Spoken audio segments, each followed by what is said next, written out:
Hürmetli vatandaşlarım, bugünkü leksiyamizle başlayımız. Leksiyani sözleşten avval iki kız gep kılaylı. Onundan 5 gün burunqı, yoki bo'lmasa 2 gün burunqı vaziyet tamamen özgürüp gitti.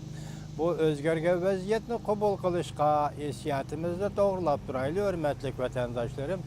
Şundaqla bu vaziyetni ciddi özgür işi Hindistan-Jungo münasebetiga bog'liq ham bu sizning hissiyotingizdek. Endi Amerika bilan Chaushyanning Amerika bilan Jungo hukumatining o'tirishga vaziyat yana boshqa bir o'zgardi. Biz bu leksiyalarimizning oxirida sizlar bilan birga buni muhokama qilamiz. Bugungi leksiyamizning birinchi mavzusi bunda. Kishini cho'nqur o'ylantiradi. Mavzuli xabar 8-oyning 14-kun Vanvitor betida e'lon qilindi. Xabar mundaq boshladi. Jungo Hindistan so'rkilishi davomlashyapti. Hindistan bir tarafdan taktiki shiltyapti.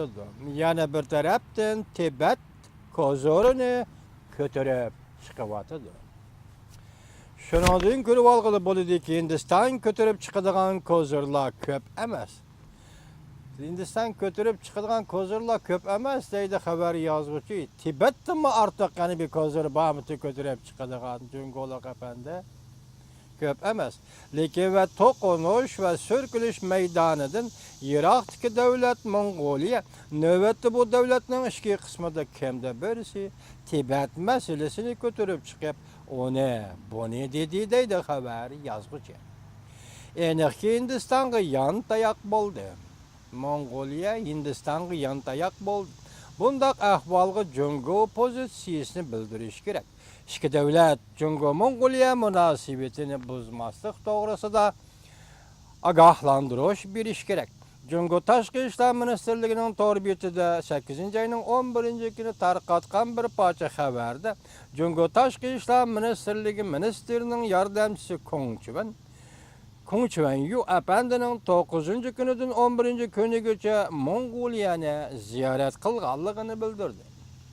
Ziyorat jarayonida Kong Chuan Yu yaqindan beri Mongoliyada o'tirg'i chiqqan Tibetga chetishli xato so'z harakatlarga bog'liq Mongoliya tarafga qattiq diqqat qiladiganligini bildirib, bu nazorat masalani Mongoliyaning muvofiq bir taraf qilishini talab qildi.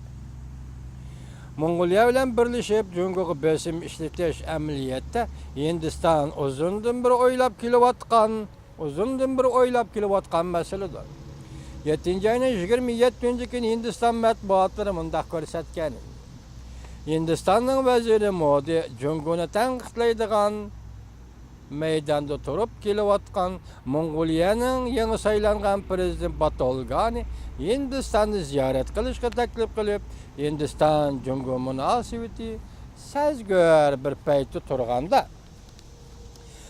bundaq taklif qilishning ahamiyati intayin zo'r bo'ldi. Balki Jungoga nihoyat nozuk bir signal bergan edi. Hindistonning Mongoliya bilan birlashib Jungoga qarshi turishi bu nozuk signalning o'zi edi. Hindiston Jungoning to'rt atrofida o't yoqib, Jungoning diqqatini chechib etib, Hindistonga Jungo keltirayotgan besimni o'ylaydi. Turkshash masalasida Hindiston qiyinchilikdan qutulishni o'ylab, faqat Tibet ko'zorini ko'tarib chiqdi.